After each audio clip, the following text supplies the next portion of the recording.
संगमरत्न foundation यांनी आयोजित केलेली सह्याद्रीचा मुकुटमणी श्री प्रचितगड श्रमदान मोहीम क्रमांक 8, 21 आणि 22 रोजी आयोजित केलेली होती। याची सुरुवात शृंगारपूर या गावातून झाली।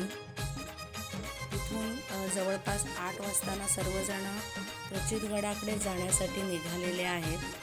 सुरुवातीचा मार्ग नदीकिनारी चालू होतो। जवळपास 1 तास चालल्यानंतर नदीकिनारी मार्ग संपून चढायला सुरुवात होते। सर्वजण चढायला लागलेले आहेत। चढताना हळूहळू स्टॉप घेत, विश्रांती घेत, झाडाखाली सावली घेत असा हा प्रवास चालू झालेला आहे।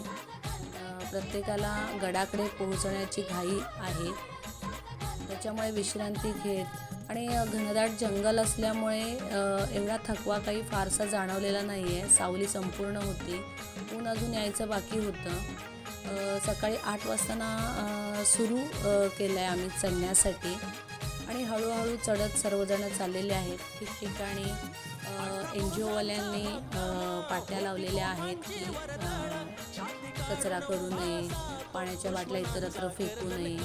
थोड्या अंतरावरती पठार लागलेला आहे। पठारावरती सर्वजण विश्रांती घेत आहेत। विश्रांती घेतल्यानंतर थोडाफार फराळ केल्यानंतर, पाणी प्यायल्यानंतर पुन्हा आम्ही किल्ल्याकडे जाण्यासाठी निघालेलो आहोत।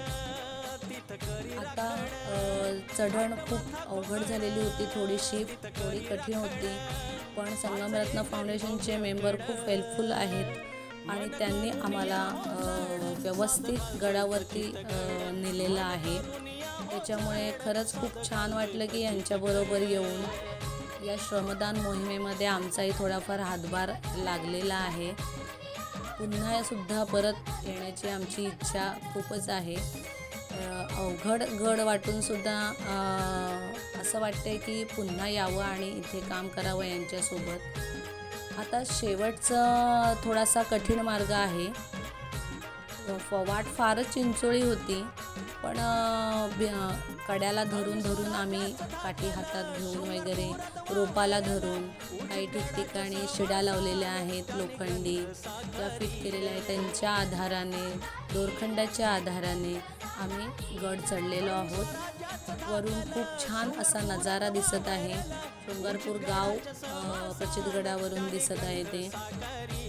हळूहळू शिड्यांच्या मदतीने, दोरखंडाच्या मदतीने फायनली आम्ही गडापर्यंत पोहोचलेलो आहोत। गडावरती एक शेवटची लोखंडी शिडी चढल्यानंतर आपल्याला समोर प्रचितगड दिसणार आहे आणि या प्रचितगडाचा हा दरवाजा आत्ता आलेला आहे। त्या दरवाजातून आत गेल्यानंतर शिवरायांचा प्रचितगड आपल्याला बघायला मिळतो आणि फायनली इथे आम्ही गडावरती पोहोचलो। जय भवानी, जय शिवराय।